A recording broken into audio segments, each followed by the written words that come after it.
how much more local, right? And how much more community based can it get, you know? And so I think that is the strong partnership that we wanted to build. Welcome to Dirt NC, where we talk all about the places and spaces of North Carolina and the people who make them awesome. I'm your host, Jed Byrne. Throughout my career in real estate development, finance, commercial brokerage, engineering, and construction, I have covered just about all facets of the real estate and land use ecosystem. This show is an opportunity to not only share what I've learned with you, but to also introduce you to my friends who are doing truly transformative work and sharing their stories. With each episode of Dirt NC, my goal is simple. I want you to walk away learning something new about land use. I promise to keep it simple and straight to the point. If you ever have any questions for me, feel free to reach out on Twitter at OakCityCRE. Now let's jump in. Today I have the privilege of speaking with Rhett Fussell, who is a strategic activator that is passionate about bringing people together for action and success. Rhett has worked as a transportation engineer for over 20 years on transit projects across the country. His experience working with cities has developed his understanding of how people and places lead to successful communities. Rhett also runs a local nonprofit called the Raleigh Area Land Trust, or RALT for short, focused on developing attainable housing. The goal is to provide families with the opportunity to begin generational wealth creation through home ownership. Rhett aspires to be a retired sports junkie, but in the meantime, he plays volleyball, dodgeball, and can often be found in the gym. He graduated from NC State University with a master's in civil engineering and was a founding member of the Student Wolfpack Club. Rhett is married to his wonderful husband of 14 years, Joe, and they have a spoiled chocolate lab, Tucker. Today, we talked about all sorts of fantastic things. We talked specifically about RALT and his activities and engagement there. He's also involved in Trailblaze development, which we talked a little bit about. We talked about what is a land trust, what their vision of success is, who they're trying to serve. We talked about this wonderful concept of engaging and building community both through the development process, but also in the outcomes. So they're trying to support people as a stepping stone into home ownership. And he brought up this fantastic concept of engaging with underestimated parts of the community. I think this conversation really is a challenge for all of us, myself included, to figure out how we can better engage in community and how we can show up for all of the people around us. So with that, we'll get started with Rhett's 2 truths and a lie. I was born in Wilmington, North Carolina. I'm a diehard Wolfpack fan, and I have survived a stroke in the past 18 months. Okay, the stroke is very specific and very extreme. I kind of feel like that has to be true because most people would not say that. In the past 18 months, if true, I want to hear more about that. Wolfpack fan, did you go to NC State? I did. You did go to NC State. Okay, so that's plausible. And born in Wilmington. Also, given that we're in Raleigh, very plausible. When did you leave Wilmington? I left Wilmington in 1990. How old were you?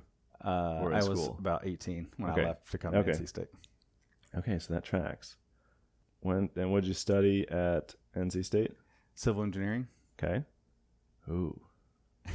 This is hard. Okay, so I can't imagine that you would fabricate a stroke, but maybe it wasn't 18 months. Maybe it was when you were a kid. I'm going to go Wilmington. You're not originally from Wilmington. Dude, that's awesome. You got the right one. Okay, so where are you from? Originally, I was born in Germany. Okay. So my dad was in the Air Force. Very far from Wilmington. So I was born there. Didn't stay there very long. So, I was less than 6 months old when my mom brought me back home. But, I like to say it's a fun fact. But we lived in Wilmington our whole lives. My mom and dad both grew up there. So I grew up in Wilmington and then moved to Raleigh, obviously, for school. So that part's true. At NC State, studying civil engineering. Studied civil engineering, got my bachelor's and my master's at NC State in transportation, essentially civil engineering. And then, left and worked for the state of North Carolina, doing sort of like long-range planning for about 10 years. And then I moved out west for a couple of years. And now you're back. Ended up back here. Now you're back.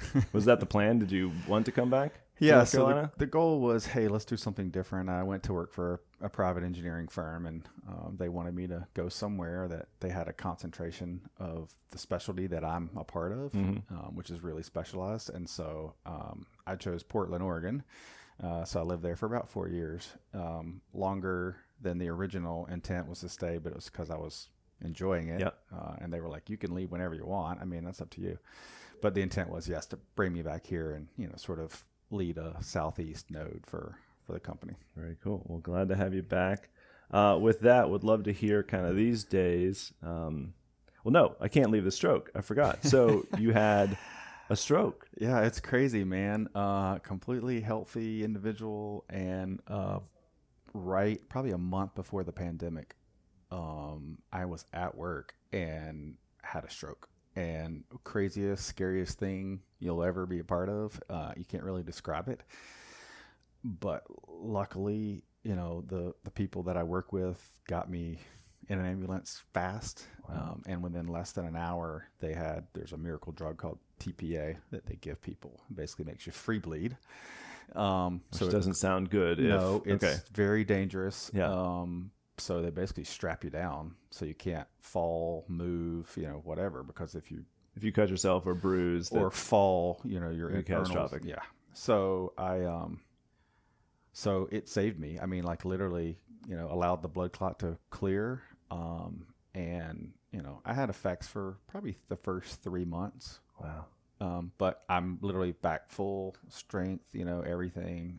They've solved the issue that caused it and all that. So yeah, it's crazy. It's one of those life-changing things, which is sort of will contribute to this conversation. Okay. Yeah. That's amazing, right? So, crazy. So had you not, did you notice? Like, could you tell, or did somebody else tell you? I definitely noticed. So, I started feeling weird, but I just thought I was lightheaded. I was actually doing some work on a machine, and I just started feeling lightheaded. And I thought that's weird because I had just gotten back from lunch. Right. So I went to sit down at my desk. And it just didn't get better. Like after a minute or two, I was like, this is weird. So I got up to go to my office, walk outside the office and ask my coworker, and everything went completely numb on the right side of my body. I couldn't stand up, nothing. I couldn't talk. At that point you knew. Yeah. And I was like, this is an issue. And I didn't know what it was. I mean, I had no idea. Now I obviously, can recognize the signs, but yeah, crazy. So that's one. Yeah, amazing. Glad you're okay. Glad you were in a place that somebody could help. Glad, we're in the triangle where we have direct access to several hospital systems. Fantastic. And, right, because I guess time is of the essence. And it is. It definitely, that first hour or two is super critical. And, of course, they got me in time to make it happen. So yeah, I'm thankful for coworkers and the people at Wake Med. I'll give a shout out for sure because they were fantastic. That's amazing. No, that's right. I never would have guessed. Again, had it not been for this scenario where I feel like again that's not something you would just make up. Yeah. Never would have guessed. Glad that you're back to Prime, and I think that does transition. So if that plays part in the story of what you're doing now. Would love to just hear how you introduce yourself these days, what you're working on, and kind of where you find yourself today. Yeah, so I guess it depends on who I'm actually talking to. So and the role that I'm trying to fill, because I basically have what I'd call 3 jobs. The stroke didn't slow you down. Yeah, the stroke didn't slow me down, and in fact, it probably made it worse because I'm like, you never know when you don't have the next day. Carpe and diem, if you're gonna seize and take advantage, you better do it while you can. So I'm a transportation engineer by trade. I work for a private engineering company, and I focus mostly on it's like computer simulation. It's like building SimCity, where we try to figure out where people live and work and how they want to get to those places, by transit or by auto or bike or whatever, and sort of try to plan the improvements. So that's generally what I do. Most of my work is on transit projects across the country. So that's one avenue of life. But that work is a long-term work product. So typically the work that I do, I don't see anything for 15, 20 years at least, because, it's so far in the horizon by the time you get through all the processes and all that. So I'm really early. So I never get to see the satisfaction of the labors, right? Okay. Yep.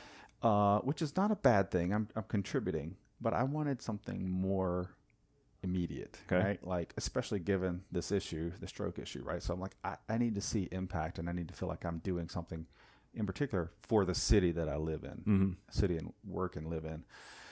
So I took on this Raleigh area land trust, and we could talk more about how that came about. But to try to focus on affordable housing in the city that I live in. Housing is a part of what I do on the transportation side, and housing is informed by transportation decisions and vice versa. Mm-hmm. And so I thought it was a natural sort of mesh into the land of affordable housing. And then in addition to that, me and two other guys started Trailblaze Development, which you heard from Nick Neptune a few weeks ago. Mm-hmm. That's me and Nick and Clark Reinhardt. And so we started that to sort of maybe change the way development is typically done, and at least in the equitable range. So that's kind of how I introduce myself now. And so you are partner with Trailblaze and interim executive director of RALT? Interim, yep, that's right. Okay. And so we definitely want to, I think, next talk about how the land trust got started. And yes, I know Nick. I've known Nick for years, and Clark I get to see at swim practice now more regularly, which is nice for the kids. Yeah. If anybody's connecting the dots there, I don't swim. But on that, I think it's interesting that you went from this kind of long range professional time frame to something that is immediate, but also still has a very long range impact, right? So the results, I would guess, can be seen more quickly, right. But this is still something that will have long-term impact, but it happens sooner and then carries on, which is I think needed and very cool. So tell me, if you can, a little bit about how the land trust came together, and then if you could explain kind of what is a land trust. Sure. So maybe I'll start with how it came about first, and then get into the details of what a land trust is. So I guess this was probably 3 or 4 years ago. Me and a close friend of mine were having lunch one day, and we were just talking about Raleigh and what I wanted to do in life. And I said, I need something more than transportation. I need something that will fulfill this short-term sort of impact. And her family is a philanthropic family in the community. And she said, well, we want to be involved in housing, but we want it to be different. We feel like there's a different way to invest in our community that provides a longer impact than sort of this short one-time, let's buy a house and give it to somebody kind of model. So I would guess there's that model, but then there's also like the subsidized, longer right. term. Hey, these are restricted units or houses that here's the need, and it goes for 10, 15 years. There's a time frame, and then there's the market rate side, which is kind of all sorts of different options. That's right. Okay. And one of the thoughts was, we want it to be where people are part of a community, whether they make 100,000, whether they make 60,000, whether they make 200,000. I think it's pretty evident across the country that when you have a mixed income community, you get the biggest gains, right? I mean, socially, everyone benefits from it. You learn from others on both ends of the spectrum. And that's kind of what their goal and my goal was. And so we're like, let's figure out what that looks like and what's not being done here now. Like, there's a lot of things being done in the affordable housing arena, which are fantastic. Yep. But like, what's not here, and how can we fill that void and still provide something longer term than what's here? Is it safe to say, if you look at the data, that the I don't know if it's the mix is decreasing or the homogeneity, if that's a word, is right. increasing, but my sense of things is, right, the people that live in my neighborhood are similar to me, or similar I live in a townhouse, right? So all of our houses are the same. Right. So socioeconomically, I mean, at least from the value of the homes, they're all almost identical. But to your point, having a community and having folks of all different varieties living together near each other in community is a value proposition. So how do you get to that? Yeah, so we started having conversations. So we put together essentially like a steering committee of local sort of leaders in the community. that sort of knew the lay of the land in housing, that had some understanding of financial things, and were also individuals that wanted to sort of step outside and do something different. So we had a steering committee for probably about 9 months of individuals, and we landed on the land trust model because it allowed us to do that long-term affordability. That's really what it came down to. So what is the land trust model? So community land trust has been around for a long, long time, at least 50 or more years. And essentially, it's a way to provide long-term affordability through primarily home ownership. Rentals are also there, but primarily through home ownership, especially in areas where the real estate market is further doing that divide of affordability, people that cannot get into the market because the costs are just rising.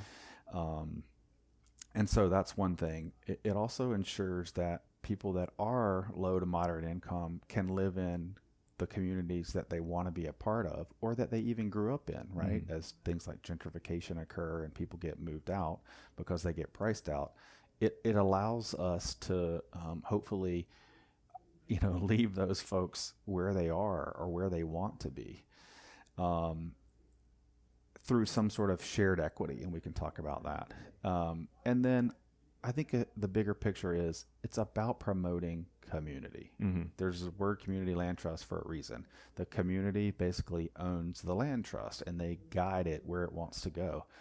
And so I think it helps to redo sort of an equitable development kind of project. And so you brought up something interesting that I hadn't thought of before, but is it fair to say that by design, the land trust is more of a dispersed model where you're not saying, okay, we're going to build 300 homes in one block or one neighborhood? It's everywhere and anywhere, so that again you have that overlapping community aspect that I think is critical. Correct. And that's how a lot of land trusts operate, is it is dispersed throughout the community. So again, it gets back to this: someone making $500,000 a year is living next to someone that makes $60,000 a year, but you get that mix of income, that community building, that sort of place gathering that can occur.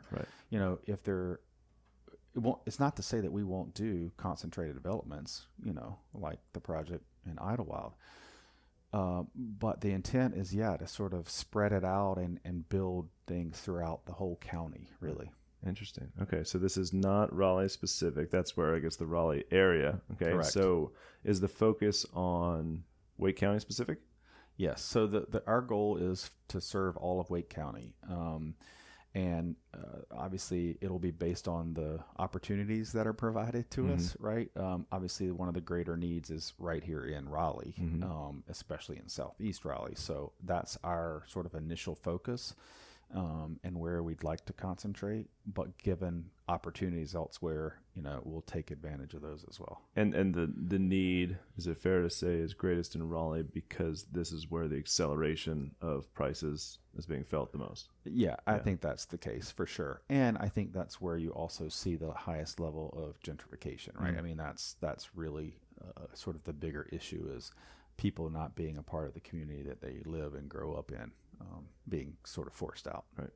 So what is this? You mentioned that, right, this is not an original idea, but are there other communities? So I think my hope in having this conversation is that there's a lot of people in Raleigh that are now exposed to this that maybe didn't know about it before. But I think one of the cool things about not being the first is that my guess is there are other communities that we can look to, and you can say, hey, they're doing this in this community, and here have been the results. So what are some of those communities that you look to, or you think others might? Yeah, so I think that's a great point. Even right here in our own backyard, both Durham and Orange County have land trusts. So you don't have to go far. In fact, Durham has been around for quite some time. Durham mostly focuses on rentals for the land trust, to keep affordable rentals, which is fine. There's options to do that. And Chapel Hill or Orange County is a little bit different mechanism as well. So that's two local ones that are right here. So it's kind of was surprising to us that Raleigh didn't have something, right? But some of the bigger sort of successes are in Burlington, Vermont. That's the biggest one. Okay. It's like 2,800 units, I Wow. think, are in the land trust. Obviously this is a Bernie issue, right? Where he was sort of there to help get this thing started. Spur of that.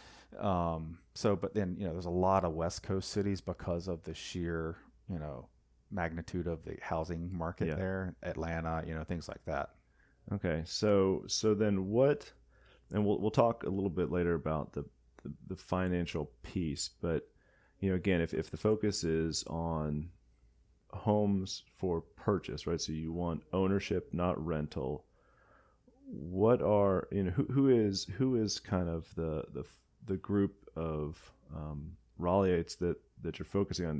There's again, we talked a little bit before we started recording, but this is affordability, housing attainability, equity, both in the wealth generation potential of home ownership as well as social equity piece. Yep. Is a very, very broad topic. And so who are the folks that this is, who are the folks that you're looking at where this you think will have the greatest impact? Yeah, so that's a great question. So our ideal is to serve people that make 50 to 80% of the area median income. Okay. So it's missing middle, right? Mm-hmm. I mean, it's sort of that missing middle where they can't afford a market rate home because of the, prices.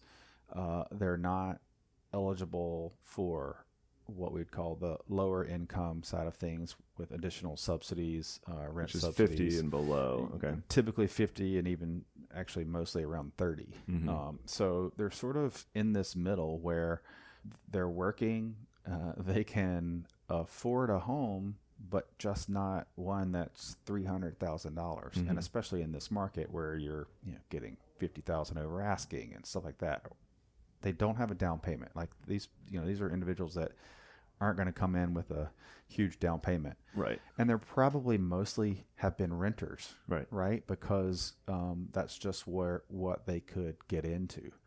So the ideal person, this is for someone that wants to get into the home ownership arena, mm-hmm. but needs a stepping stone. So I kind of look at it as a stepping stone into a market rate house.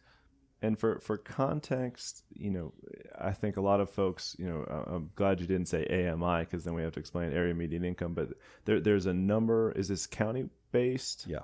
So what is that number roughly for Wake County? Do you know? It's changed so much over the last few years, but I think for 80%, it's somewhere around 75,000. Okay, so that's the total household income.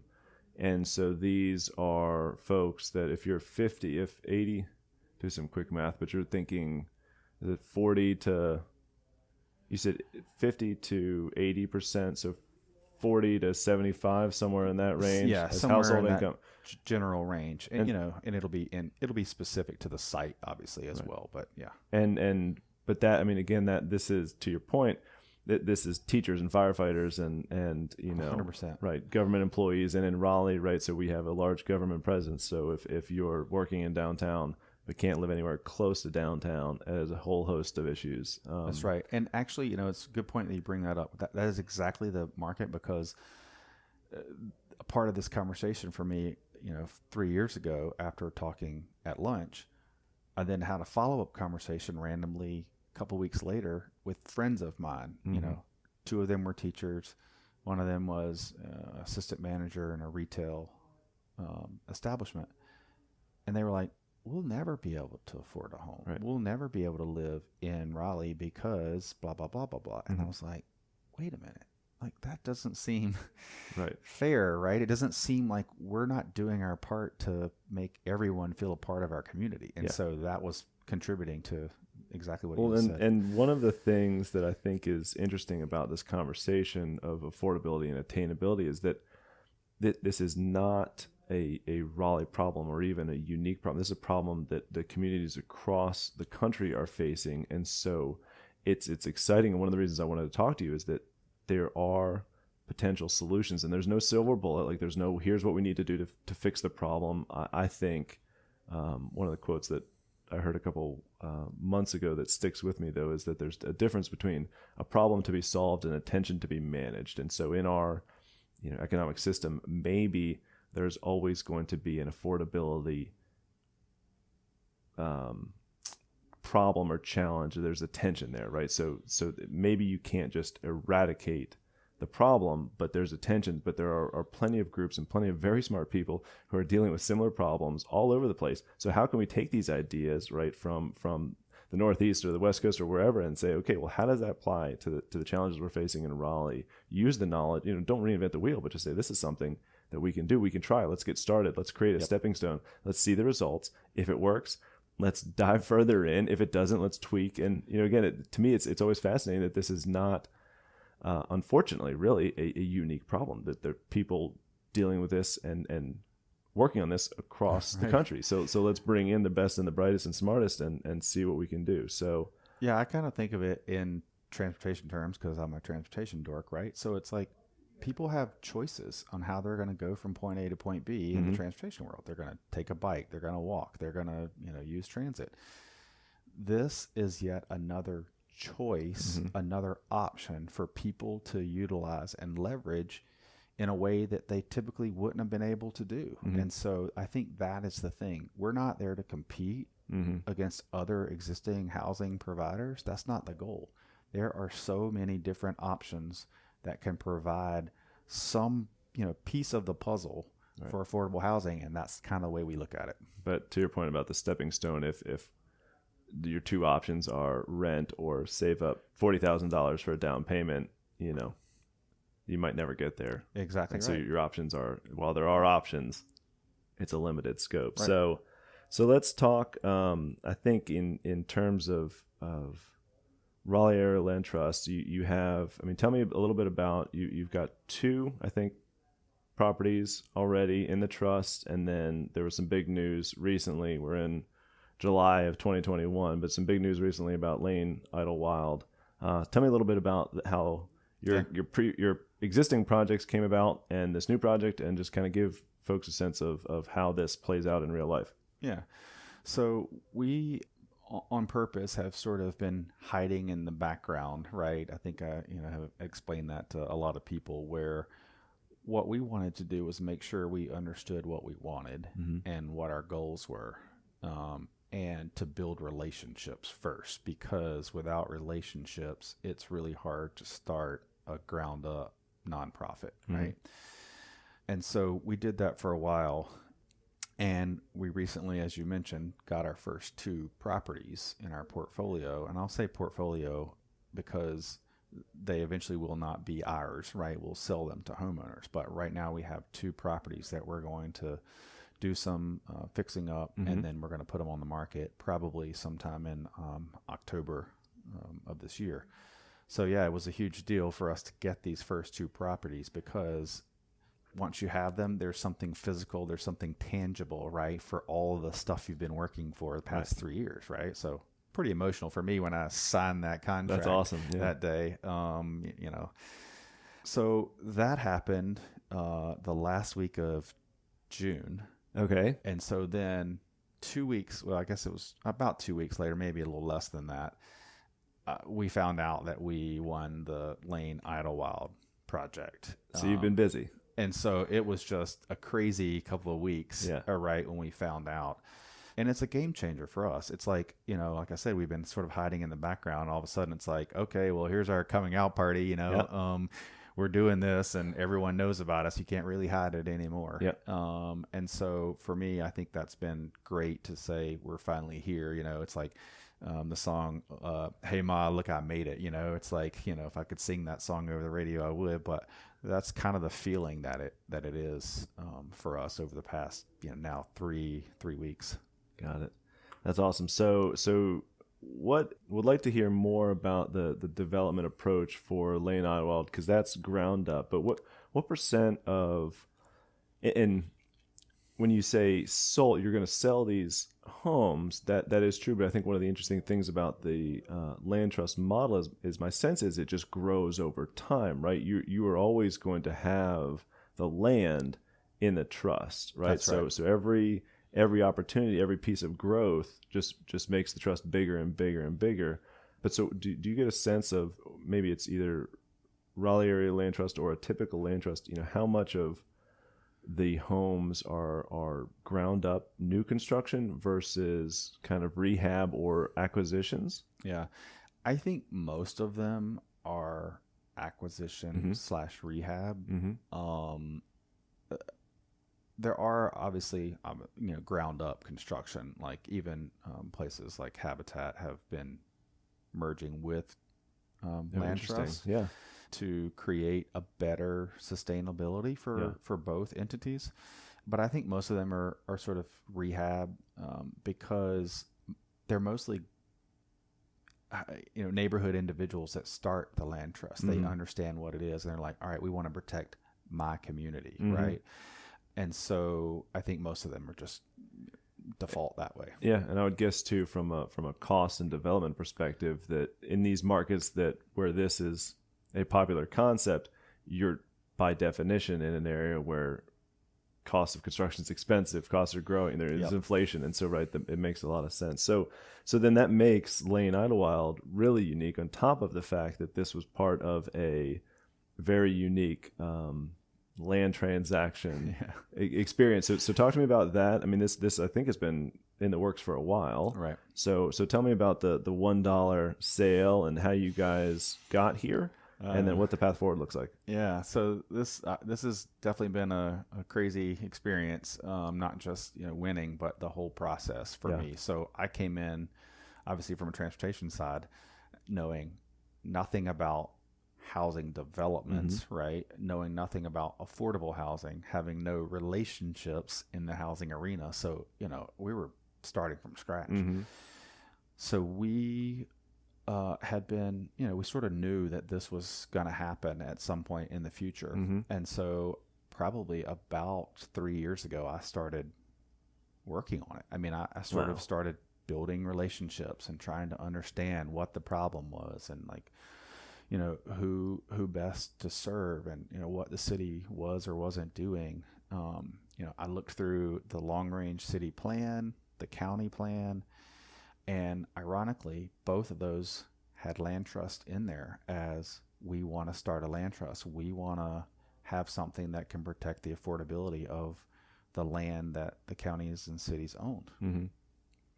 The other thing that I knew was that cottage court concept was something relatively new to Raleigh. I mean, some people have heard about it, seen it, but there aren't any affordable cottage courts in Raleigh. So we thought, okay, this is a perfect opportunity to employ the land trust model and a cottage court at the same time.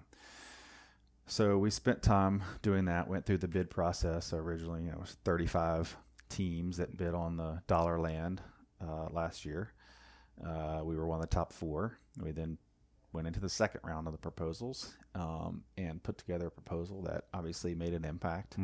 And so for our site, we're going to do 17 units total. And so essentially it's cottage court where we'll have 2 sort of courts. So the duplex homes will be sort of in the shape of a U, and they share the common space in the middle to build that sense of community. You can sit out on your porch and see the other individuals and talk to them, and that kind of thing. 13 of those units will be for sale, using our typical for sale model. And then 4 of those units will be rentals, affordable rentals. So all of our units will be 80% and below for the whole entire project. Most of them, all the for sale units will be 50 and 60% AMI. So again, serving that missing middle to sort of, get into that market as a stepping stone, and hopefully they become market rate homeowners at 10, 15 years, whatever. As they can build equity and generate some wealth. That is essentially the model, is to get in to allow you to save on rent. Most of the time they're going to save on what they're currently paying. Right? It's going to be a cheaper option. They're going to now own the home. They can build, equity, stabilize themselves as homeowners, and then move on to something market rate as their family grows, as their lifestyle changes, whatever that is. So that's kind of what our intent for the project is. And, I'll say that it was a big effort thinking through what that would look like. I mean, we even went so far as we've redesigned the transit stop. We've implemented how we're going to put bikes on our property. We've partnered with individuals, other nonprofits to say, okay, you help us design bike racks that are meaningful for this historical sort of property. So it's, we sort of went through this thought process. So that's kind of the project. But I think the bigger thing is about the people we put together for the development project. So tell me about that. Tell me again, community. I'm sensing there's a thread of community, right? So it's not just what you're trying to do, but how you're trying to do it. So talk to me about the community that you built for yourself here. That is indeed the case. So again, community, as you said, that's the key. It's not just us. It takes everyone. And one of the things that we want to focus on is what I'd say the underestimated communities in our city. And I steal that from Arlen Hamilton, so I don't know if you know who that is, but she's fantastic, and you can look her up on Twitter. But she uses the term underestimated instead of minority and things like that, because they're just not given credit. People aren't given the credit or aren't offered the opportunity. So for us, we wanted to focus on minority involvement in a project, in a development project in our own city, because they're often overlooked.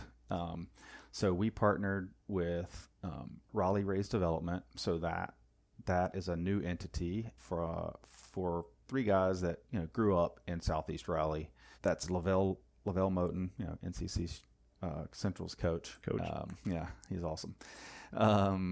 Terrell Midget and CJ Mann. So those three guys have started their own sort of development company to change the way the game is performed in Raleigh. Awesome. So they're part of our team. RALT will be the lead developer. They'll be in sort of the co-lead spot.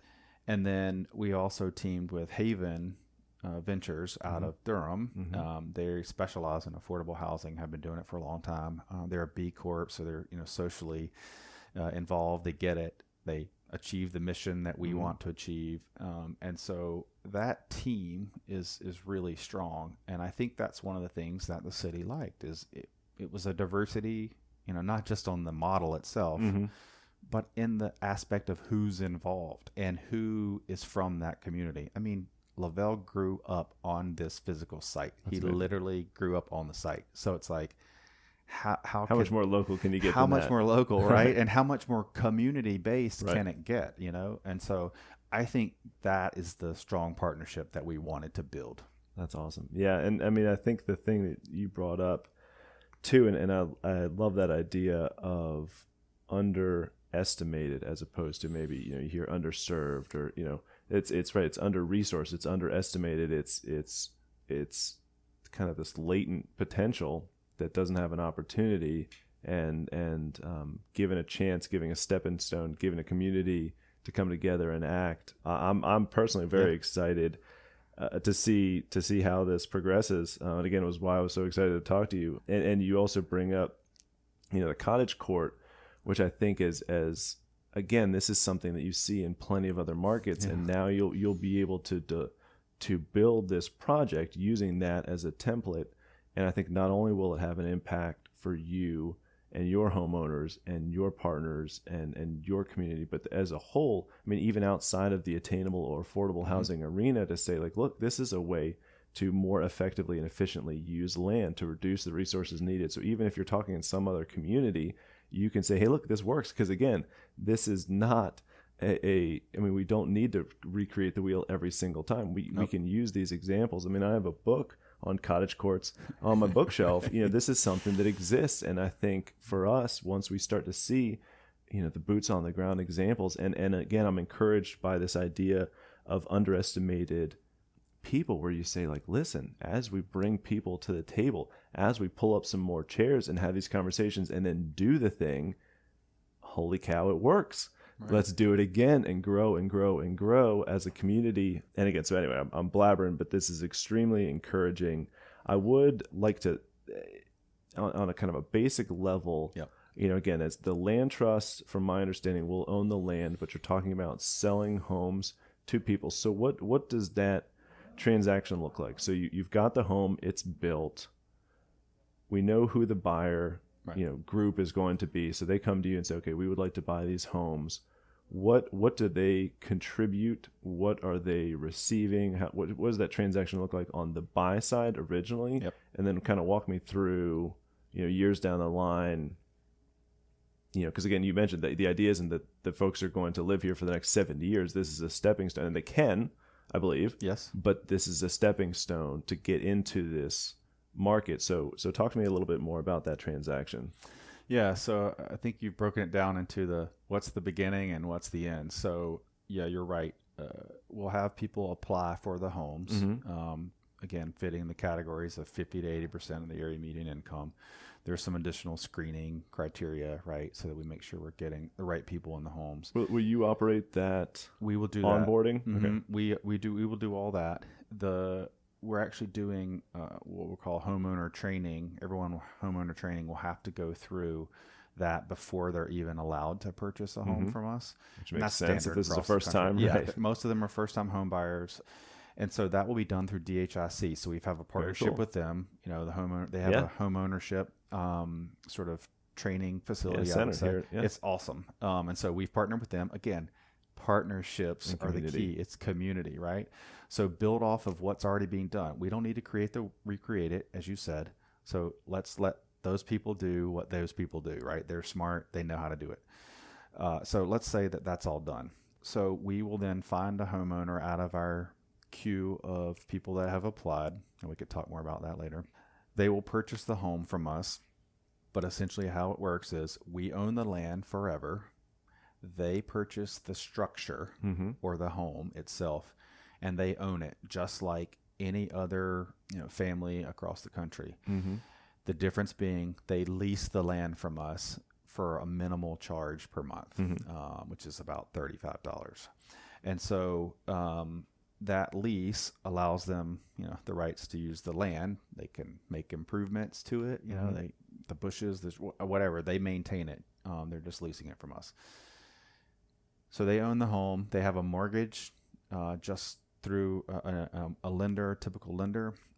But the difference is they're probably getting into a home for about 50% less than it normally would cost. Because they're not buying the land. Because we essentially are trying to take the land cost out of it. Right. It won't happen in every situation, but greatly reduces the impact. And so that's one thing. The other thing that it does is we own the land, so we don't get taxed because we're a nonprofit. Okay. The homeowner is therefore benefiting from that because they're not paying for land tax, which is, a huge thing in Wake County and Raleigh. And so they're just paying the structure tax essentially. So they get in the home, they own it, and let's say 10 years later, they decide they're ready to sell for various reasons. That reverts back to the land trust to do the transaction. So they come to us. We find another homeowner that fits those income qualifications, and we sort of do that transaction. So on the back end, what happens is they get equity based on what they paid for the home. Okay. All right. So let's say they paid $150,000 for this home, and they've been making their mortgage payments. So on the back end, any bit of principal that they've paid down, they obviously get back, right? Just like any other homeowner would do. On the equity side, what happens is they get a price, a portion of the equity that gets built over those 10 years. And so currently we've set that at a 1.5% per year based on the purchase price that they paid for the home. Got it. So let's say 10 years and they paid $150,000. So at the end of that 10 years, they essentially have 15%, right?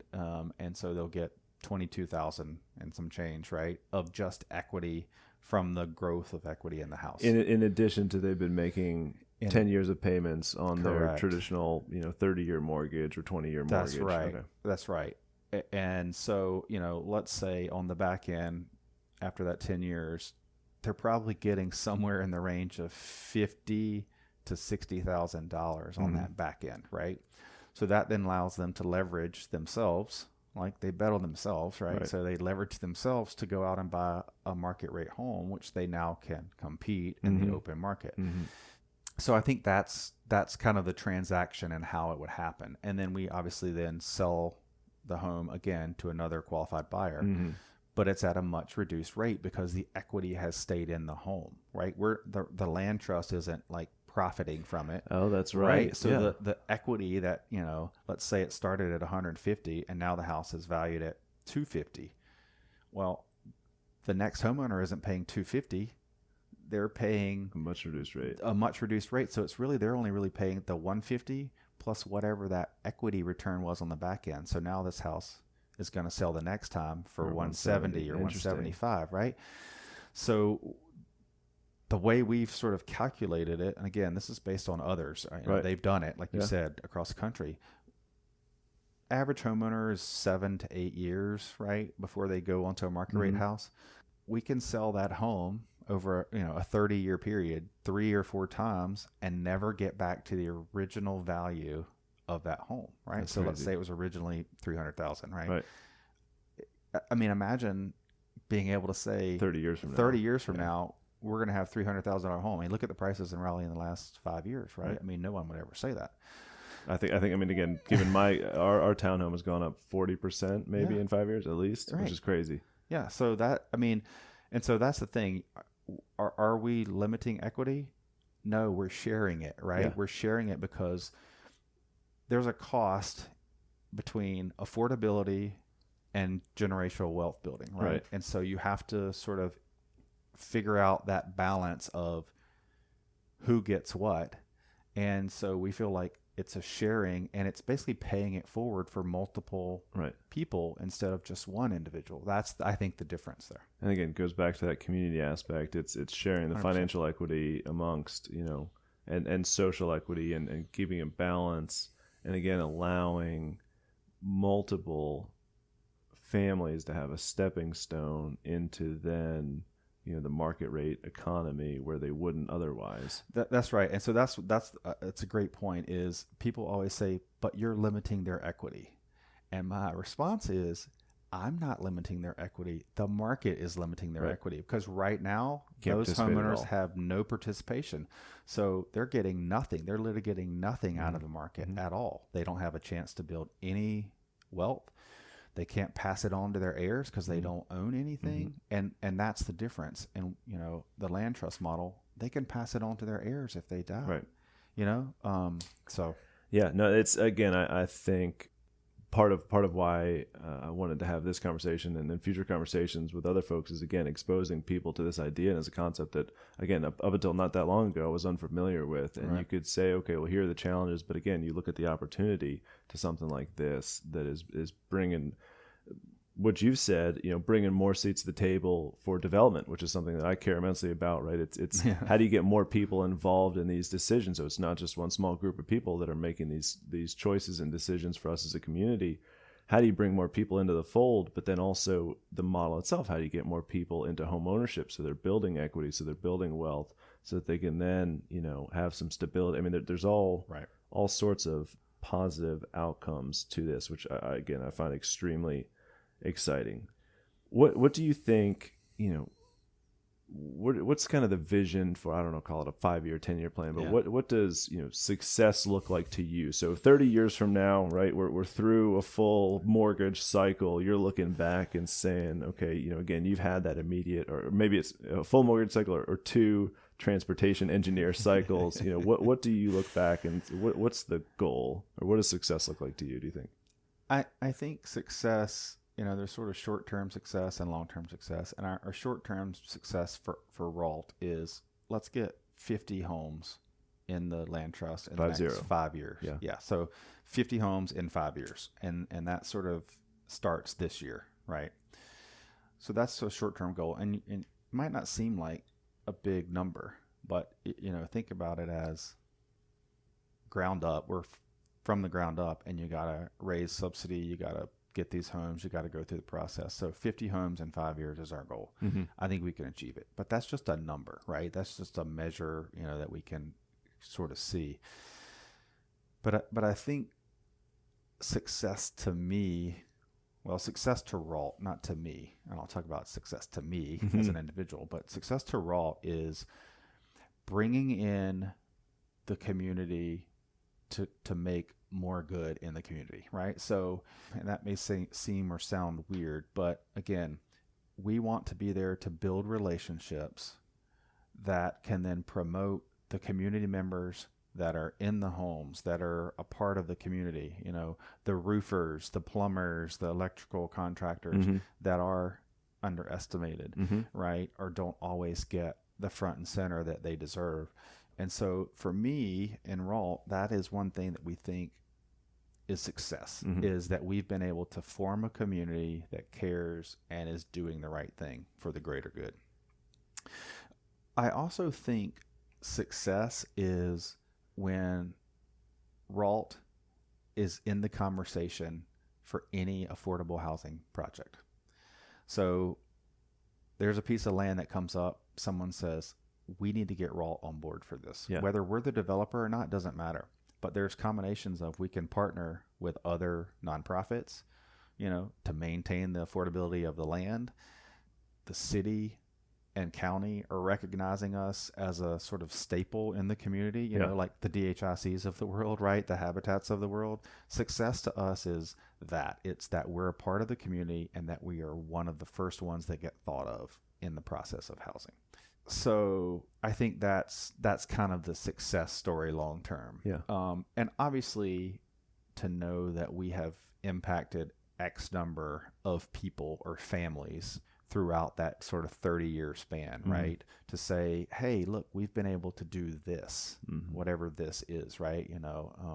Stabilize community, help build generational wealth, and we'll be able to track it and show it, right? I mean, so that we can say, look, this is the impact it's had. And I think that the cool piece is, yes, you can measure the impact on families and individuals from the home ownership front, but the model also really facilitates the community aspect on the front end of getting other organizations and people and groups and individuals. And that's one of the things, I think that the next question is really what can folks, who are listening do to get involved? But my guess is one thing is, as you're part of the housing conversation at a city and county level, my sense of this is there's also material ways for individuals to participate in this, be it, through maybe gifting or, right, getting their homes and say, okay, well, I have a home that, or my parents had a house and they don't need it, or they've passed away and I live in California and I don't want it or need it. So what are ways that you would recommend for folks who are in Raleigh or outside of Raleigh, but how can folks get involved? Yeah, so that's a great question. I mean, obviously, financial stability is for any nonprofit, right? Money is the name of the game. So there are obviously different ways. Donations are obviously a vital part of that. And, we're looking at having to raise, $1 million for just Idlewild, right? To make that project happen. But we feel like that can be done through various things. I mean, they're obviously philanthropic individuals that can be a part of this. We actually have set up a housing fund in which we basically have an acquisition fund, right? Where we're going to use that fund. People can put into the fund, and we'll use that as a revolving fund to acquire properties, rehab, do whatever, and sell them, and it goes back into the acquisition fund. So it's kind of like a revolving fund. So that's one of the biggest things for us is individuals that want to be a part of that. So that's one thing. I think obviously financial, people can give their own giving.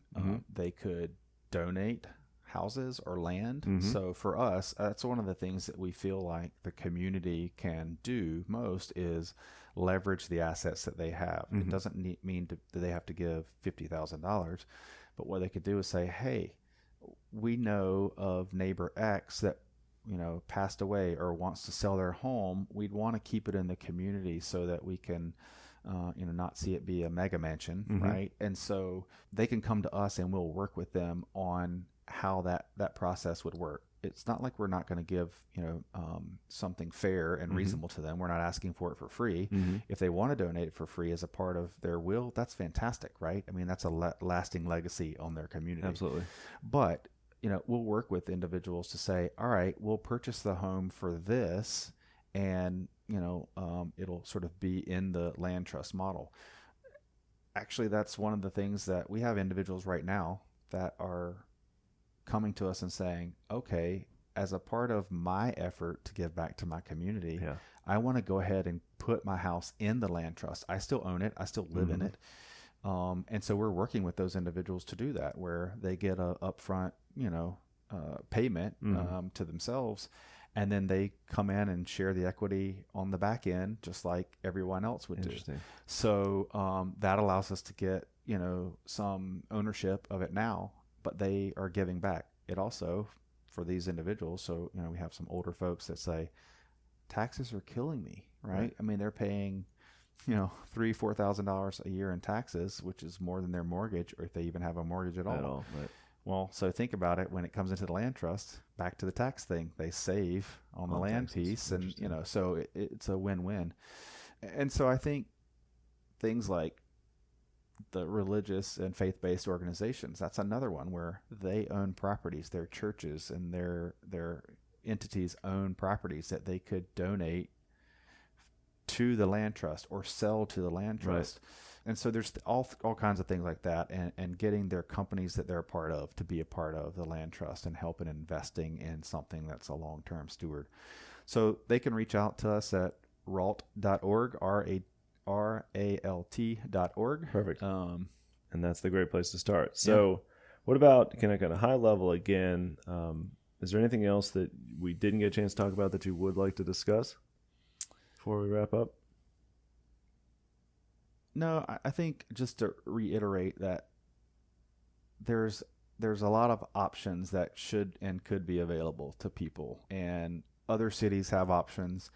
This brings a new option to Wake County and to Raleigh. And so to understand and learn more about it is probably the best thing that community members can do, is just to sort of comprehend it and understand it, and to think through about what it means for individuals that they know and love and care about, right? And it may not be the right thing for you personally, but it could help somebody you know. Right. And so informing them that there are options out there, I think, is one of the things that we need to sort of stay in front of. I mean, I'd venture to say that, if you're a renter right now, there's no other way you're going to make $50,000 in equity, right? In a short term without home ownership. So I think those are the two big things. And I will say, it hasn't been unnoticed. The city and the county have been great and supportive, and helping us try to launch this. Obviously, with the award with Idlewild, it's a big step. And so I just wanted to thank those individuals and then our board. And I'll give a shout out to Alexis, who is a part of helping me with the land trust. Alexis Troost has been amazing, and so it definitely would not have happened without her. So I wanted to at least provide that in there as a secondary piece. That's awesome. So walking away from here, as folks listen to this, again, I think you're bringing a fabulous solution to part of the problem, bringing a new opportunity, something that again has been done in other markets, but is new to Raleigh, is new to Wake County. I would like to think there are a bunch of people that are very intrigued. What is kind of one thing that you would suggest, one good next step for folks to go out and do? Well, besides going and, onto the website and looking at the model and sort of understanding more about it, we're actually going to have a new video coming probably sometime later this month to explain the concept to, and that's RALT.org. That's correct. Yeah. But I think the one thing that they could do is reflect on themselves and look at the word community and how they can be a part of their community. And this is one way. There's many others. And so I would challenge all of us to think about things differently, right? And think about how are we all going to advance our community and do our part, to make it successful? And, Raleigh's got a long road ahead of it, and a lot of development as we, is happening. And so be a part of it, don't be a Facebook warrior. Come out, be a part of it, right? Like get involved, participate, right? Yeah. That's cool. Well, this is, again, I mean, this is something that caught my eye immediately. This is, I think you guys are doing fantastic work. I'm excited to see, the model roll out with the 2 existing properties with Lane Idlewild and the 17 units that are going to be added again into the pool and into the community, and are bringing folks from the community on board to participate both as homeowners and partners in the development. Again, this is all very exciting stuff. I would recommend that everybody go to RALT.org, RALT.org, and look more into this. And again, like you said, get involved in something. Maybe it's this, maybe it's something else. But I think, I always like to say none of us is as smart as all of us, but I don't think we as a community are going to be as strong as we can be unless everybody gets involved. And this is a very pressing issue, and again, an issue that faces all of us, or I would say almost all of us, if not all of us, directly or 1 degree of separation, right? Because maybe not all of us, especially if you're listening to this podcast, fall into the, 10, 20, 30% AMI. Maybe the people that don't fall into that category, but absolutely we know someone who are greatly affected that are in the 50 to 80, or maybe we know people we don't know, but this is a pressing issue. Right. And so again, look inside yourself, and I'm taking that to heart as well, to think about this. This is a challenge that is facing all of us and will directly and indirectly impact all of us. So Rhett, greatly appreciate your time. Thank you for doing this, and looking forward to seeing what happens in the future. Yeah, thanks, Jed. I appreciate it. It's been fantastic, and let me know if I can help any other way. Absolutely. Thank you. I hope you guys enjoyed this conversation with Rhett Fussell as much as I did. It was fantastic to learn more about Raleigh Area Land Trust and the work that they're doing to really kind of engage community. So on the front end with their development program and projects, and really engaging with these underestimated folks in the community. I think that's fantastic. Then, of course, providing a very valuable resource to folks within the community to be a stepping stone, as he said, into home ownership for the long term. So if you have any questions or comments for me, feel free to reach out at Oak City CRE on Twitter, or you can reach directly out to Rhett at RhettSetGo, that's RhettSetGo on Twitter, or Raleigh Area Land Trust at RAL Land Trust on Twitter, which is RALLANDTRUST. And then again, I'm so grateful for Rhett and his time to come and talk with me, and I'm absolutely looking forward to seeing them achieve their goals of 50 homes in 5 years, and all the great, wonderful impact that Rhett and his team at RALT are going to have. As always, I'm so grateful that you've chosen to share this time with me. If you ever have any questions about Dirt NC or any land use related issues, you can reach out to me on Twitter at Oak City CRE. Also, if you're looking for a simple and straight to the point weekly update on commercial development in Raleigh, you can subscribe to my newsletter at www.oakcitycre.com. Until next time, thank you.